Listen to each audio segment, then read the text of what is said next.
Hey guys, आज मैं आपको सॉलिड स्टार की आगे की स्टोरी नोवेल के थ्रू एक्सप्लेन करने वाली हूँ। So let's just start the video. जैसा कि प्रीवियस पार्ट में हमने देखा, एल्डर बिंग और लुओ फेंग के प्लान के according elder Bing third elder Henderson को चकमा देते हुए वन वाइट क्रिस्टल को लेकर दूसरी डायरेक्शन में जाते हैं, जिसके बाद एल्डर हेंडरसन उस वन क्रिस्टल को हासिल करने के लिए उनके पीछे जाते हैं। तभी लुओ फेंग, जो कि रॉक के पीछे छुपा हुआ होता है, वो बाकी के 3 क्रिस्टल्स को ले लेता है। लेकिन तभी वहाँ पर एल्डर ईस्ट आ जाते हैं और उन दोनों में फिर से फाइट शुरू हो जाती है। तभी लुओ फेंग की फाइट स्पीड बहुत ज्यादा बढ़ जाती है और एल्डर ईस्ट स्पिरिट मास्टर होने के बाद भी उसके अटैक को मुश्किल से डॉज कर पाते हैं। तभी वहाँ पर एक ब्लैक डोमेन एक्टिवेट होता है, जो कि धीरे धीरे 100 मीटर की दूरी पर फैल जाता है, जिसमें लुओ फेंग के साथ साथ सभी स्टार ट्रेवलर उस डोमेन में फंस जाते हैं। जहाँ लुओ फेंग सोचता है अभी तो सब कुछ नॉर्मल था, लेकिन अभी अभी ऐसा लग रहा है जैसे उसके आर्म्स और लेग्स को किसी वाटर प्लांट्स ने जकड़ लिया हो, जिस वजह से वो बिल्कुल भी हिल नहीं पा रहा था। तभी हमें पता चलता है ये एल्डर होंग का डोमेन है, जिससे कोई भी बाहर नहीं निकल सकता। तभी सब स्टार ट्रेवलर्स फाइट रोककर शांति से अपनी जगह पर खड़े रहते हैं, जिसके बाद एल्डर होंग वहां आकर उस लास्ट क्रिस्टल को ले लेते हैं, जिसे अभी तक किसी ने भी नहीं लिया था। उसके बाद वो लुओ फेंग की तरफ जाते हैं। तभी एल्डर यारा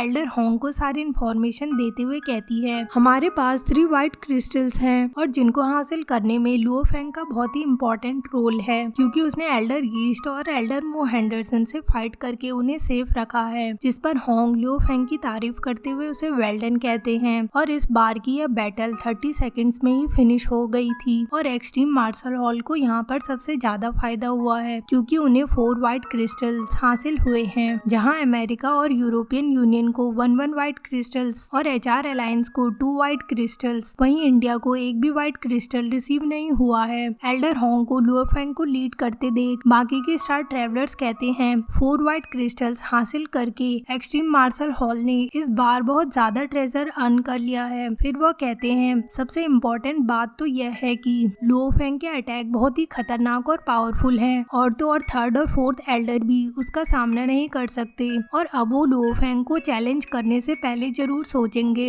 और अब यहाँ पर वर्ल्ड स्ट्रॉन्गेस्ट पर्सन होंग है और सेकंड थंडर गॉड, ये दोनों ही टियर 1 में आते हैं। इनके बाद लुओ फेंग और 3rd और 4th और 5th एल्डर टियर 2 में आते हैं। जिसके बाद इंडियन एल्डर लायन अपनी टीम से चिल्लाते हुए कहते हैं जाओ व्हाइट क्रिस्टल ढूंढो। तभी एल्डर में हेंडरसन भी अपनी टीम को क्रिस्टल ढूंढने को कहते हैं। जिसके बाद सभी स्टार ट्रेवलर्स फिर से व्हाइट क्रिस्टल्स को सर्च करने निकल पड़ते हैं। अब लुओ फेंग लेक से बाहर आता है और अपनी हेवनली फॉरबिडन शटल से मिड एयर में फ्लाई करते हुए कहता है लगभग 3 दिन बाद फाइनली आज मैं सन को देख पा रहा हूँ। जिसके बाद लुओ फेंग को एल्डर होंग की कॉल आती है और वो तुरंत उसे अपनी करंट लोकेशन पर बुलाते हैं। जिसके बाद लुओ फेंग एल्डर होंग की करंट लोकेशन का पता लगाता है, जो कि 2000 मीटर अंडरग्राउंड रिवर पर होती है। जिसके बाद लुओ फेंग अपनी ड्रिलिंग शटल से लेक सरफेस को ड्रिल करके एल्डर होंग के पास पहुंच जाता है। वहाँ पर एल्डर होंग के 3 रॉयल गार्ड्स के साथ साथ मार्शल हॉल के इन्वेस्टिगेटर्स भी होते हैं। एल्डर होंग से बातें करने के लिए उन्हें आवाज देता है। तभी होंग उसे कहते हैं हम बाद में बात करेंगे, अभी सभी लोग यहाँ पर नहीं पहुँचे हैं। जिसके बाद वहाँ पर मार्शल हॉल के इंस्पेक्टर ल्यूही आते हैं, जो कि एल्डर होंग को ग्रीट करते हुए लुओ फेंग और सभी स्टार ट्रेवलर्स के बगल में खड़े हो जाते हैं। जिसके बाद एल्डर होंग अपने 3 रॉयल गार्ड्स और 6 इंस्पेक्टर्स को कहते हैं जैसा कि मैंने आप सभी को बताया, जो भी क्रिस्टल्स ढूंढेगा उसे 30% मिलेगा, और जो क्रिस्टल्स फाइट करके हासिल करेगा उसे भी 30% मिलेगा, और बचा हुआ 40% मार्शल हॉल के पास जाएगा। जिसके बाद वो सब कुछ कैलकुलेट करके अपने रॉयल गार्ड बीस्ट से कहते हैं तुम्हारे क्रिस्टल सर्च और फाइट कंट्रीब्यूशन को कैलकुलेट करके तुम्हें 1 क्रिस्टल मिलता है। और ऐसे ही वो एल्डर यारा को 1 क्रिस्टल देते हैं और एल्डर बिंग को 2 क्रिस्टल देते हैं और इंस्पेक्टर ल्यूही को 0.3 क्रिस्टल देते हैं। जिसके बाद एल्डर होंग लुओ फेंग को 4.5 क्रिस्टल देते हैं। फिर वो सबको बताते हैं हर एक व्हाइट क्रिस्टल के लिए वो एक्सचेंज में 20 स्टार दे सकते हैं। फिर वो कहते हैं हेडक्वार्टर में जाने के बाद आप सभी इन क्रिस्टल्स को स्टार से एक्सचेंज कर सकते हैं और स्टार से अपने लिए डिफरेंट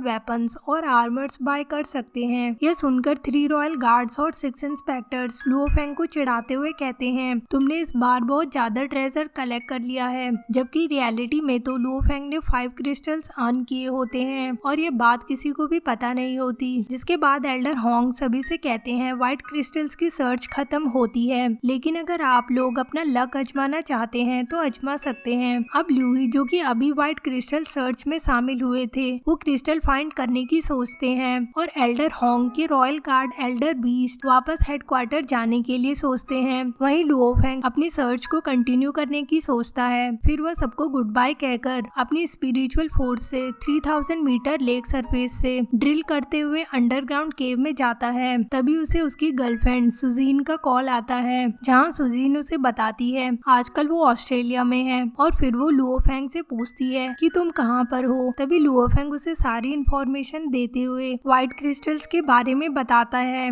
और कहता है 1 व्हाइट क्रिस्टल की प्राइस 20 स्टार्स है और 1 पोर्शन ड्रैगन ब्लड जो 1 स्टार के इक्वल होता है उसकी प्राइस 80 बिलियन होती है और 1 व्हाइट क्रिस्टल की प्राइस हमारी पूरी फैमिली फॉर्चून से भी ज्यादा है। फिर वो सुजैन को बताता है व्हाइट क्रिस्टल सर्च में अभी तक 20 वॉर गॉड लेवल फाइटर्स मारे जा चुके हैं। ये सुनकर सुजैन काफी शॉक होती है। लुओ फेंग अब काफी डीप अंडरग्राउंड पहुंच जाता है। तभी उसे लेग में पेन फील होता है। वह सोचता है कि वह स्टार लेवल स्पिरिट मास्टर है जिसने SS guard battle boot with black God set के साथ पहने हैं और इतनी प्रोटेक्शन के बाद भी ऐसी कौन सी चीज है जिससे उसका लेग इंजर्ड हो गया। तभी वह चेक करने के लिए अपनी स्पिरिट फोर्स से वहाँ पर स्कैन करता है, जहाँ उसे कोई चीज रॉक में फंसी हुई मिलती है। वो चीज ब्लड रेड श्रेड होती है जो कि उसके पाम के बराबर होती है। जब लुओ फेंग उसे उठाता है तो वह उसे 1 टन जितनी भारी लगती है, जो कि अर्थ के किसी भी मेटल को सरपास कर सकती थी। उसकी एक साइड काफी ज्यादा शार्प होती है। न जाने वो ब्लड रेड श्रेड वहाँ पर कितने वर्षों से थी।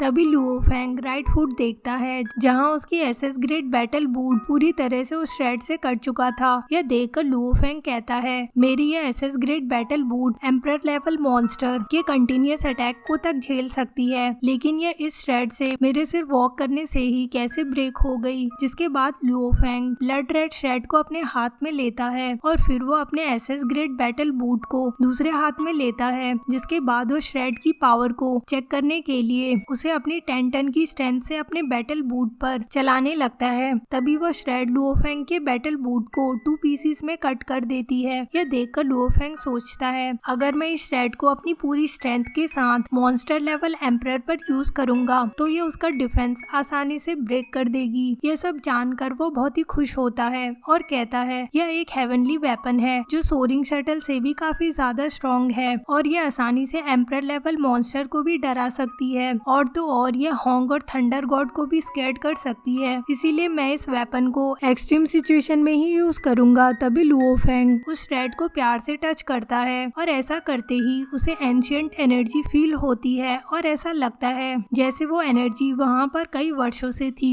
तभी लुओ फेंग हंसता है और खुशी से कहता है स्ट्रॉन्गेस्ट वेपन अब मेरे पास है। जिसके बाद ये पार्ट यहीं पे खत्म हो जाता है। For more updates, subscribe to our channel, click the show links and enjoy watching the videos.